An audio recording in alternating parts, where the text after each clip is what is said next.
నమస్తే పెద్ద మనిషి. నమస్తే. ఈ భువనగిరి ఎంపీ ఎవరో తెలుసా ఇప్పుడు ప్రజెంట్? కోమటిరెడ్డి వెంకటరెడ్డి. ఆయన ఏమన్నా అభివృద్ధి పనులు చేసిండా ఇక్కడ ఈ 5 సంవత్సరాల్లో? అభివృద్ధి పనులు అంటే నాకైతే కనిపించలే, ఏం చేసినట్టు కనిపించలేదు. సరే, ఇప్పుడు పార్లమెంట్ ఎలక్షన్స్ అయితే చాలా దగ్గరలో ఉన్నాయి. ఇప్పుడు మన 3 ప్రధాన పార్టీల నుంచి కూడా మంచి అభ్యర్థులు అయితే బరిలోకి అయితే దిగుతున్నారు. బీజేపీ నుంచి బూరా నరసింహగౌడ్ గారు, బీఆర్ఎస్ నుంచి క్యామ మల్లేష్ గారు, మన కాంగ్రెస్ పార్టీ నుంచి మన చామల కిరణ్ కుమార్ రెడ్డి గారు. వీళ్ళ ముగ్గురులో ఎవరు గెలుస్తారని మీరు అనుకుంటున్నారు? మీరు ఎవరికి సపోర్ట్ చేస్తారు?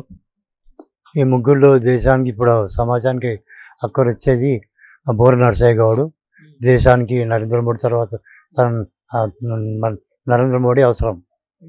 నరేంద్ర మోడీ అవసరం అంటే పెద్ద నాకు అర్థం కాలేదు. ఇప్పుడు నరేంద్ర మోడీని చూసి ఇక్కడ భువనగిరి ఎంపీ అభ్యర్థికి ఓట్లేస్తారా, లేకుంటే బూరా నరసింహగౌడ్ గారిని చూసి మీరు ఓట్లేస్తారా? ఇక్కడ దేశ హితం కోరి దేశానికి అక్కరొచ్చే మనిషిని బట్టి నేను ఓట్లేస్తా. దానికి నరేంద్ర మోడీ ఆయనకు ప్రతినిధిగా బూర నరసింహ గౌడ్ గారికి ఓటేస్తా.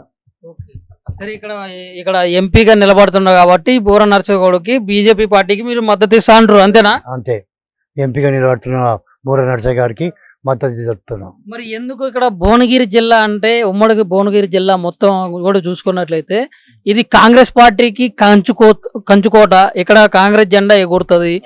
అది ఎంపీ ఎలక్షన్స్ లో కానీ అసెంబ్లీ ఎలక్షన్స్ కానీ ఏమన్నా తీసుకురా, ఇక్కడ మొత్తం నడిచేది కాంగ్రెస్ అని అంటున్నారు కదా కొంతమంది పెద్ద మనుషులు నీలాగా. అవును, ఇది ఈ యొక్క ముందు ఉమ్మడి నల్గొండ జిల్లా, ఈ ఉమ్మడి నల్గొండ జిల్లాలో మొదట్లో కమ్యూనిస్ట్ ఉండే, ఆ తర్వాత కాంగ్రెస్ గా వచ్చింది. ఇప్పుడు పరిస్థితులు మారుతున్న ప్రభావంతో దేశంలో మొత్తం నరేంద్ర మోడీ వైపు చూస్తాం కనుక ఇప్పుడు బీజేపీ నరేంద్ర మోడీ వచ్చే అవకాశం ఉంది. రానున్న ఎలక్షన్స్ లో బీజేపీదే హవా ఉంటది అంటారు మొత్తానికి. రానున్న ఎన్నికల్లో బీజేపీదే హవా ఉంటుంది. ఎంపీ ఎలక్షన్స్ అయినా కానీ మొత్తం అసెంబ్లీ ఎలక్షన్స్ అయినా కానీ ఇప్పుడు నుంచి వచ్చే మొత్తం అయ్యే ఉంటాయి. అవును, ఇప్పుడు వచ్చే ఎన్నికలు ఎంపీ కానీ ఎలక్షన్ మన రాష్ట్రం సంబంధించే ఎన్నికలు కానీ బీజేపీ హవానే నడుస్తుంది. బీజేపీకి అసలు కలిసి వచ్చే అంశాలు ఏంది మరి? అసలు మీరు అంత గట్టిగా చెప్తున్నారు. బీజేపీ కలిసి వచ్చేదంటే అతను తీసుకున్న నిర్ణయాలు దేశం హితము, దేశాన్ని రక్షించే ధైర్యము, తర్వాత దేశానికి అందరు సామాన్య మానవులు కూడా పనికొచ్చే సమస్యలన్నీ ఆయన తీసుకొస్తుండ్రు. అందుకోసానికే అది బీజేపీ వచ్చే అవకాశం ఉంది. రామ మందిర్ నిర్మాణం అయిపోయింది, రామ మందిర్ ఓపెన్ అయింది, ఇలా చంద్రయాన్ 3 సక్సెస్ అయింది. కరోనా విషయంలో బీజేపీ ఎంతో ముందు పోయింది. అండ్ ఇప్పుడు రక్షణ విషయంలో మన దేశానికి మొత్తం భద్రతా విషయంలో కూడా మంచిగా ఉంది. ఇట్లాంటి విషయాలు బీజేపీ కలిసి వస్తాయని చెప్తున్నారా పెద్ద ఆయన? అవును, మొత్తం ఆయన దేశంలో మొత్తం రామ మందిరం కానీ, తర్వాత ధర్మాన్ని రక్షించడం కానీ, చంద్రయాన్ కానీ, తర్వాత ఈ మధ్యన ఏది మాల్దీవులలో వాడు అది చేస్తే లక్షద్వీప్కు మన పర్యాటక శాఖ నడిపించే నిర్ణయాలు తీసుకున్నాడు. దేశంలో అనేక మంచి నిర్ణయాలు తీసుకుంటున్నాడు కనుక ఆ బీజేపీయే నరేంద్ర మోడీయే వచ్చే అవకాశం ఉంది. సరే, ఇప్పుడు ఇక్కడ భువనగిరి పార్లమెంట్ ఎలక్షన్స్ లో చూసుకున్నట్లయితే మరి క్యామ మల్లేష్ కానీ మన చామల కిరణ్ కుమార్ రెడ్డి కానీ ఎందుకు వీళ్ళు గెలవపోవడానికి గల కారణాలు మీరు ఏమనుకుంటున్నారు? అసలు చామల కిరణ్ కుమార్ రెడ్డి కాంగ్రెస్ అభ్యర్థి, ఈ మధ్యన కొత్తగా వింటున్నాను కానీ అతను ఎప్పుడు ఇక్కడ నియోజకవర్గంలో చూసిన లేదు, ఆయన చేసిన సేవలు కనిపించడం లేదు. ఇప్పుడు తెలంగాణ రాష్ట్రంలో మరి కాంగ్రెస్ ప్రభుత్వం ఏర్పాటైంది కాబట్టి మరి కాంగ్రెస్ పార్టీని చూసి ఈ ప్రభుత్వాన్ని చూసి అధికార పార్టీ నుంచి నిలబడుతుంది కాబట్టి గెలిచే అవకాశాలు ఉన్నాయి అని చెప్పేసి చెప్తున్నారు కదా కాంగ్రెస్ అభ్యర్థి. కానీ ఇది తప్పు.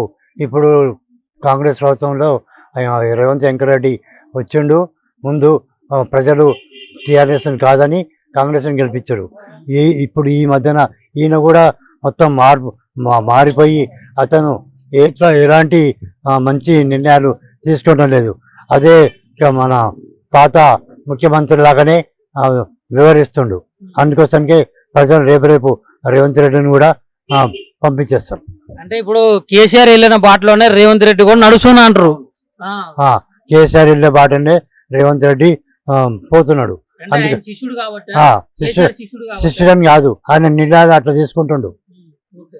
ఆయన నిర్ణయాలు అట్లా తీసుకుంటాడు. ఎట్లా అంటే గెలిచినాక ఓటి, గెలవగినాక ఓటి అన్నట్టు ప్రభుత్వం వచ్చినాక చాలా మారిపోయిండు. సరే, మరి ఇప్పుడు బీఆర్ఎస్ అభ్యర్థి పరిస్థితి ఏంది మరి ఈ పార్లమెంట్ ఎలక్షన్స్ లో భువనగిరి జిల్లా? బీఆర్ఎస్ అభ్యర్థి ప్రభుత్వ పరిస్థితి అంటే ఇప్పుడు తెలంగాణ ప్రాంతంలో ప్రజలందరూ బీఆర్ఎస్ వ్యతిరేకించాడు. బీఆర్ఎస్ మీద ప్రేమ లేదు. ఇప్పుడు అందరూ వ్యతిరేకించలేదు కాగా బాబాయ్, ఏమంటున్నా అంటే ఇప్పుడు బీఆర్ఎస్ కి తక్కువ అయింది ఏంటంటే 1.8% మాత్రమే తక్కువ ఓట్లు పడ్డాయి. అంటే బై మిస్టేక్ లో ఓడిపోయింది అంతే. బై మిస్టేక్ ఎట్లా ఓడిపోయింది? అతను మన ముఖ్యమంత్రి, అతని కొడుకు కేటీఆర్, అతని బిడ్డ వీళ్ళందరూ మొత్తం వాళ్ళకు చాలా ఏంటంటే అహంకారం పెరిగి ప్రజలను అందరినీ పట్టించుకోక చాలా ప్రజల వ్యతిరేకం పెరిగింది.